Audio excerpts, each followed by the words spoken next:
Bonjour à tous et bienvenue sur ce nouveau format de vidéo, un peu plus documentaire, un peu plus sérieux cette fois-ci. Je vais vous faire le résumé de l'exposition Disney que j'ai été voir à Bordeaux cet été, en espérant que ça vous plaise. Allez, c'est parti!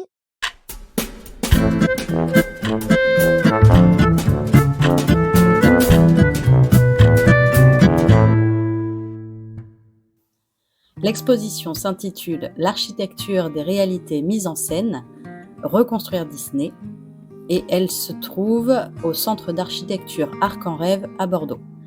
La commissaire est Saskia van Steen, hollandaise. Depuis 2019, elle est directrice du master de recherche en design et exposition de l'Académie de design d'Eindhoven. Elle a été directrice générale et artistique du bureau Europa, qui présente des expositions et d'autres travaux dans les domaines de l'architecture, du design, des médias et de l'urbanisme. Elle a d'ailleurs fait une conférence sur cette exposition et je vous mettrai le lien en description. L'exposition va se porter sur l'influence qu'a jouée la Disney Company sur notre monde durant le XXe siècle, principalement sur l'architecture, mais aussi sur notre mode de vie. En habile magicien, Walt Disney a façonné des environnements permettant de nous évader par le biais de films au départ, puis a réussi au fil des années à transformer ces mondes fantastiques pour les intégrer à la réalité à travers des constructions architecturales colossales et des résidences de lieux de vie. Il arrive à mélanger le passé, le présent et le futur, mêlant ainsi contes de fées et inspiration architecturale de l'époque, pour vendre du rêve à une nation à ce moment-là en quête d'identité. Walt Disney a utilisé sa propre vie comme point de départ de ses histoires, recréant des environnements familiers qu'il a ensuite fait circuler par le biais des médias, lui permettant de produire une nouvelle culture populaire impactant sur notre vie quotidienne et nos valeurs sociales.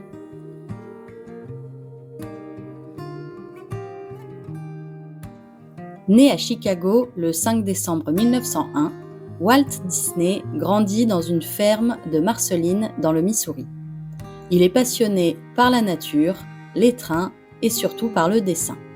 Adolescent patriote et aventureux, il quitte l'école à 16 ans et falsifie son acte de naissance pour être envoyé au front et va donc partir pour l'Europe en 1918, fin de la Première Guerre mondiale.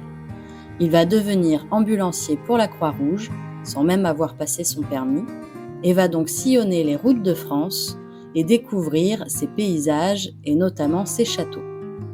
De retour aux États-Unis en 1919, il va s'installer à Kansas City pour travailler au Paceman Rubin Commercial Art Studio, où il va rencontrer son futur ami et collaborateur Hubby Works, et ensemble, ils vont commencer à s'intéresser aux différentes techniques d'animation.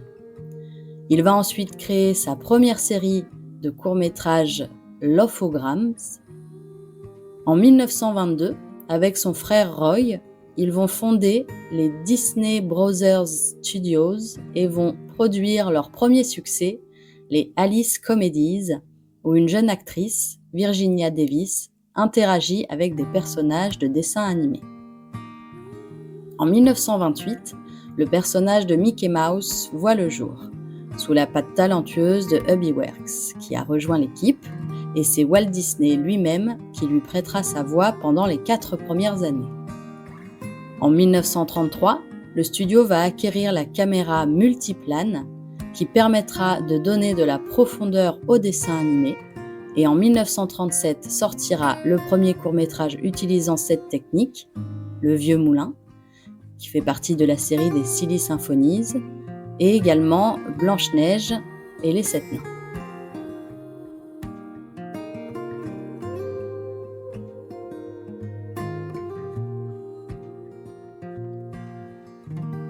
Les animaux tiennent une grande place dans le cœur de Walt et sont beaucoup représentés dans ses dessins animés, souvent humanisés.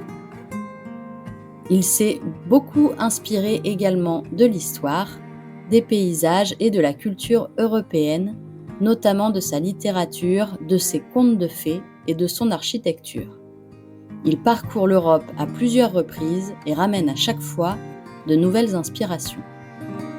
De nombreux artistes et architectes européens immigrés rejoignent le studio et influencent forcément sur le visuel des productions de la société. Les arts décoratifs français, et notamment le style rococo, sont la principale source d'inspiration des films du studio, donnant ainsi vie à des objets inanimés. En tant qu'artefacts imaginaires, ces productions contribuent à idéaliser la société dans laquelle Walt Disney a vécu.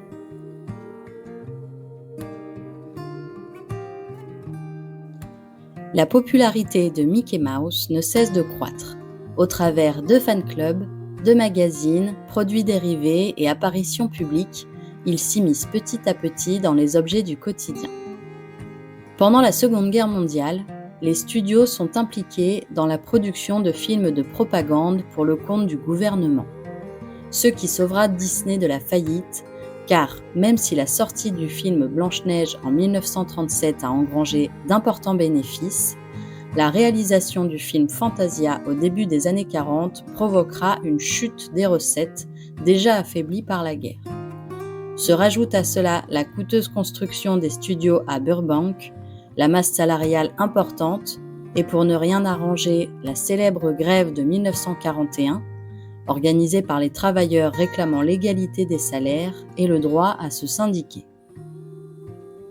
L'accord signé avec l'US Navy sera alors salvateur pour les studios, car les différents organismes militaires réalisent l'impact des créations de Disney auprès des masses et ainsi vont être produits des affiches, des films éducatifs et notamment un plaidoyer en faveur des bombardements américains dans la lutte contre le nazisme.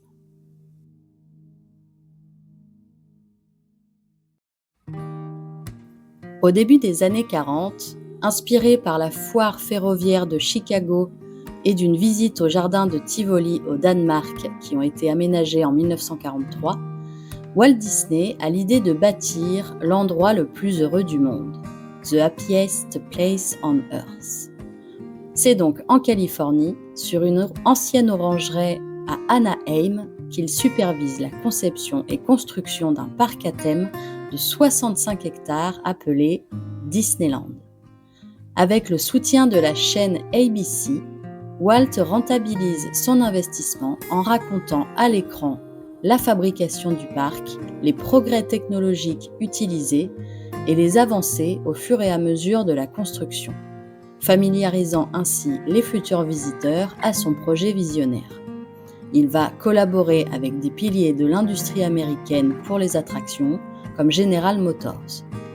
Le parc ouvrira ses portes en 1955 et un deuxième parc ouvrira plus tard en 1971 en Floride sous la direction de Roy, Walt étant décédé en 1966.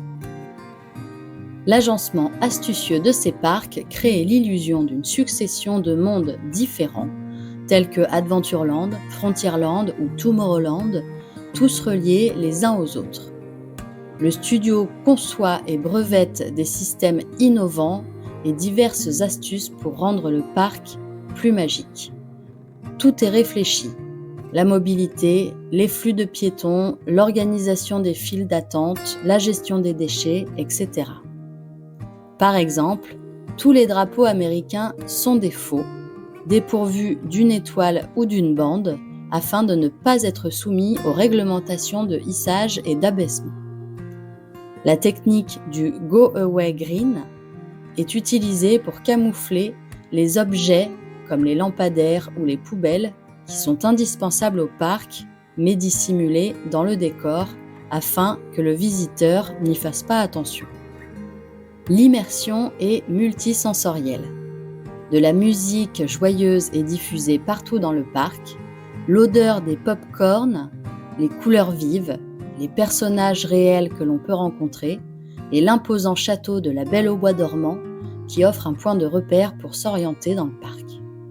Les environnements proposés se doivent d'être rassurants. Les immeubles se trouvant sur Main Street, d'apparence haussmannienne, sont conçus de telle sorte que la taille des fenêtres des étages supérieurs diminue progressivement, produisant ainsi une impression de monumentalité tout en restant à l'échelle humaine.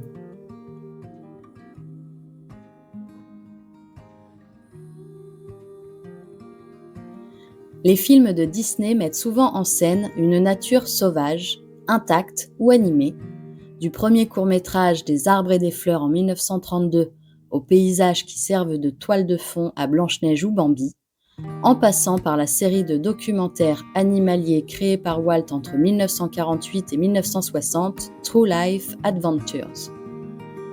Les attractions des parcs seront également des reproductions de lieux réels pour la plupart.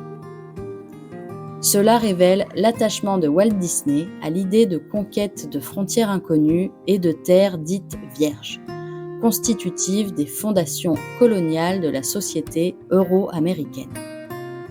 Les animaux anthropomorphisés suscitent l'empathie et l'identification, mais renforcent également les rôles de genre et stéréotypes raciaux, perpétuant la discrimination. Une dynamique qui vise à naturaliser des conditions sociales et à reproduire la nature à notre image et qui se retrouve dans l'éthique de la mondialisation de Disney.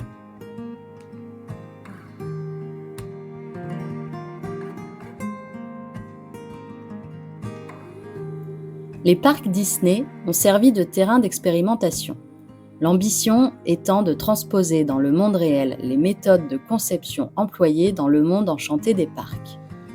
Walt Disney commence à développer le projet Epcot, Experimental Prototype of Communities of Tomorrow, dans le but de construire des espaces urbains animés mais contrôlés.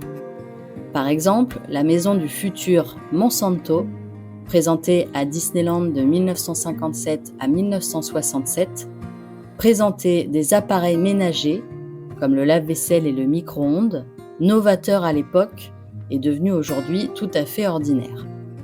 Il voulait offrir une alternative aux villes ravagées par la criminalité ou aux banlieues pavillonnaires en pleine expansion dans les années 50-60. La Disney Company investit dans la construction de 300 maisons de vacances à Lake Buena Vista, en Floride. De nouveaux projets verront le jour et s'étendront partout sur la planète. Ce sera d'abord Disneyland Tokyo en 1984 au Japon, le village Célébration en Floride construit à 2 pas du parc, l'achat de Castaway Cay, une île privée aux Bahamas qui accueillera les bateaux de croisière. Puis, 3 nouveaux parcs ouvriront, Euro Disney à Marne-la-Vallée en France, puis Hong Kong et Shanghai en Chine.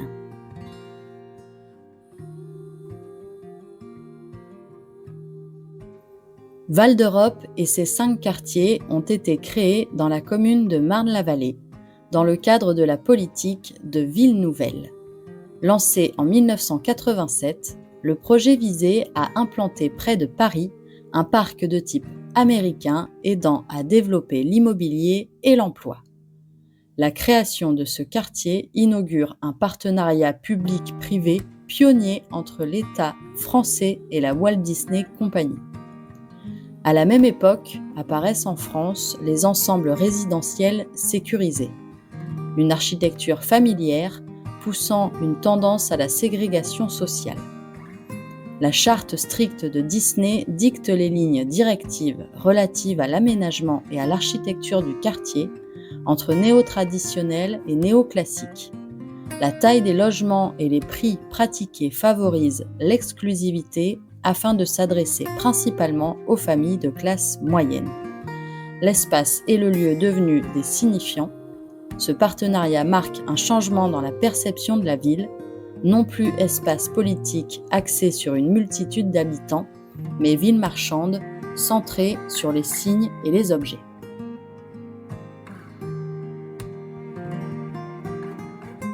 Résumé de la formule Disney. Un passé idéalisé, inventé et mis en scène afin de produire des changements significatifs dans le présent, mais surtout informer et modeler nos désirs futurs.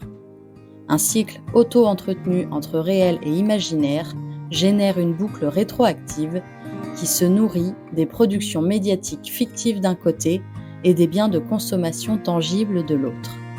Les histoires sont adaptées et modifiées en fonction de l'époque et débarrassées de leur cruauté initiale.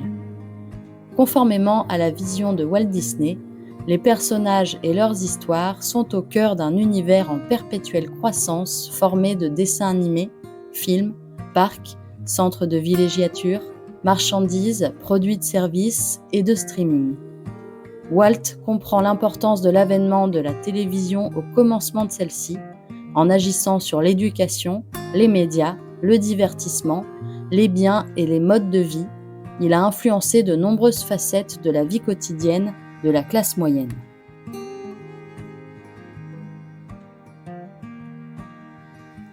Les brevets de la Disney Company révèlent l'avenir que Disney nous réserve.